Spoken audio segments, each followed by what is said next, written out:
আজকে কিছু নিজের গল্প বলবো। নিজের গল্প শুনবেন নি?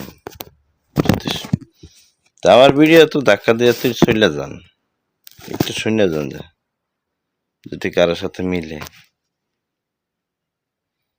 তো একটু লাইক কমেন্ট করে দেন। যে লাইক কমেন্ট করে লাগতো না, লাইক কমেন্ট করলে আবার বাইরে হলে যেমন সমস্যা হবে। ঠিক আছে, আপনাদের সঙ্গে ছোটবেলা দেখছি আমার বাপে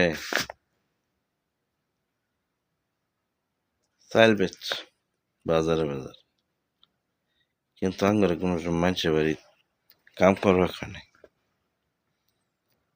আমরা গৃহস্থ করছি, গৃহস্থ মানুষের বর্গা খাত মানে বর্গা করছে ক্ষেত মানুষের, কিন্তু মাছ মাংস সপ্তাহে খুব কমই। গরিব আছিলাম তো তখন আমরা। আর ডিম আমার মায়ে দেখছি ডিমের করতো কি জানো, ওই যেমন রুটি বানায় না, রুটি পরোটা বানায়, সেম এরকম করে মায় আমার পরোটা বানাইতো। মানে ডিম বাঁচতো যে সংখ্যা পরোটা বানিয়ে পরে এটা লম্বা করে বানাইতো, পাড়ির মতন বলতো ডিমের বললে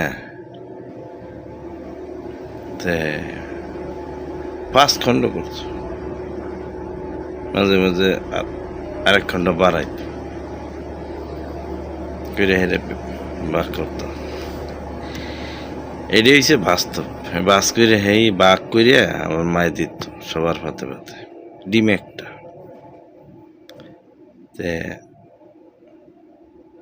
এতটুকু বড় হয়েছি, আলহামদুলিল্লাহ বুঝবান হয়েছে, সব কিছু হয়েছে।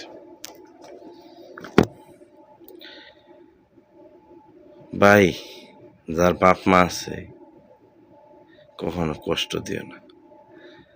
বাপে মায় তোমার যথেষ্ট চেষ্টার পরে দুনিয়াটার মধ্যে আনে। যেমন আমার সন্তানরা আমি যেরকম করি, আমার বাপ এরকম করবো। স্বার্থ যার স্বার্থ আছে, যেটুক পারে সবাই করবার চেষ্টা করে, কেউ কম করে কেউ বেশি করে। ঠিক আছে, কোনো সময় কষ্ট দিও না।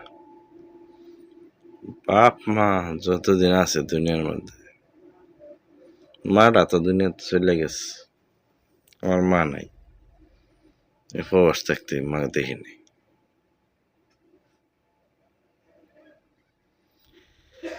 সবাই দোয়া করবেন আমার মারা জান্নাতে বেহেশতি করুক। অনেক আগে মারা গেছে, তো সবাই ভালো থাকেন। আসসালামু আলাইকুম।